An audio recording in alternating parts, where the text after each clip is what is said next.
Assalamualaikum warahmatullahi wabarakatuh. Dalam video kali ini saya akan menjelaskan tentang sistem pencernaan. Dalam praktikum kali ini, karena keterbatasan alat peraga, jadi untuk mengetahui sistem pencernaan tersebut, organ-organ apa saja yang dilalui pada saat makanan itu dicerna, terlebih dahulu kita menggambar organ-organ tubuh, bagian-bagian utama dari saluran pencernaan tersebut. Tujuan dari video kali ini adalah kita dapat mengurutkan bagian dari sistem pencernaan. Yang pertama yaitu di sini ada rongga mulut. Mulut adalah bagian terdepan dari sistem pencernaan. Di sini mulut dianggap sebagai pintu bagi makanan dan minuman yang telah dikonsumsi untuk masuk dan diteruskan kepada sistem pencernaan selanjutnya. Jadi makanan dan minuman mula-mula itu masuk dulu ke dalam mulut, setelah ke dalam mulut kemudian dilanjutkan dan diteruskan kepada sistem pencernaan selanjutnya. Bagian mulut ini ada, di dalam mulut ini terdapat beberapa bagian penting, diantaranya adalah lidah. Nah, lidah ini berfungsi untuk merasakan makanan serta memposisikan makanan agar mudah dikunyah dan membantu makanan agar mudah untuk ditelan. Kemudian di dalam mulut ini juga ada gigi yang berfungsi untuk mengunyah makanan yang dikonsumsi agar menjadi lebih halus dan lebih mudah untuk dicerna. Dan bagian mulut yang terakhir ada ludah.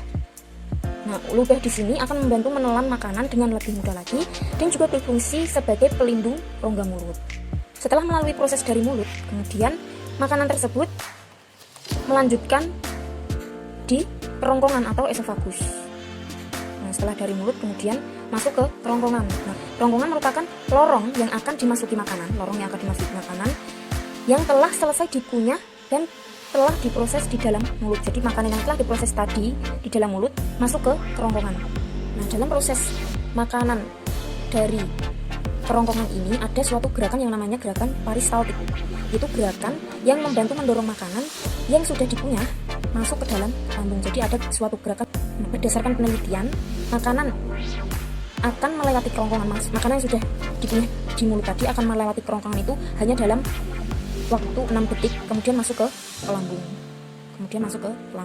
Nah, lambung ini berbentuk seperti kantong yang menggelembung dan letaknya ada di bagian kiri dalam rongga perut. Jadi fungsi penting dari lambung adalah menghasilkan asam klorida yang akan membasmi semua mikroorganisme yang ada pada makanan yang kita makan. Itu adalah fungsi penting dari lambung. Nah, setelah makanan dicerna oleh lambung, kemudian makanan tersebut melanjutkan perjalanannya, yaitu menuju ke usus halus.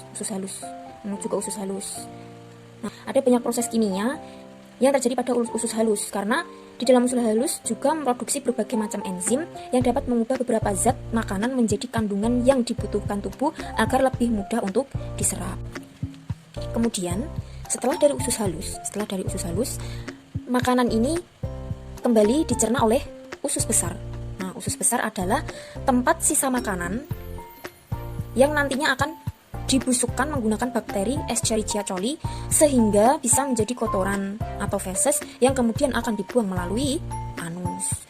Nah, setelah usus besar ini, makanan tersebut sudah menjadi kotoran dan siap untuk dibuang melalui anus. Nah, di sini juga ada rektron. Rektron adalah bagian paling ujung dari usus besar. Jadi, rektron ini masih bagian dari usus besar. Nah, rektron inilah yang disebut sebagai jalur yang akan dilalui kotoran menuju ke tempat pembuangan terakhirnya, yaitu anus. Pada saat makanan memasuki rektron, maka itu berarti tempat penyimpanan kotoran yang berada di atasnya, maksudnya yang berada di usus besar ini, itu sudah penuh. Dan pada saat itulah seseorang akan merasakan sakit perut serta mempunyai keinginan untuk buang air besar. Nah, jadi seperti itulah proses pencernaan makanan yang ada di tubuh manusia. Ya, terima kasih. Itulah tadi video dari saya, penjelasan dari struktur atau sistem pencernaan makanan pada manusia. Demikian video dari saya. Terima kasih. Wassalamualaikum warahmatullahi wabarakatuh.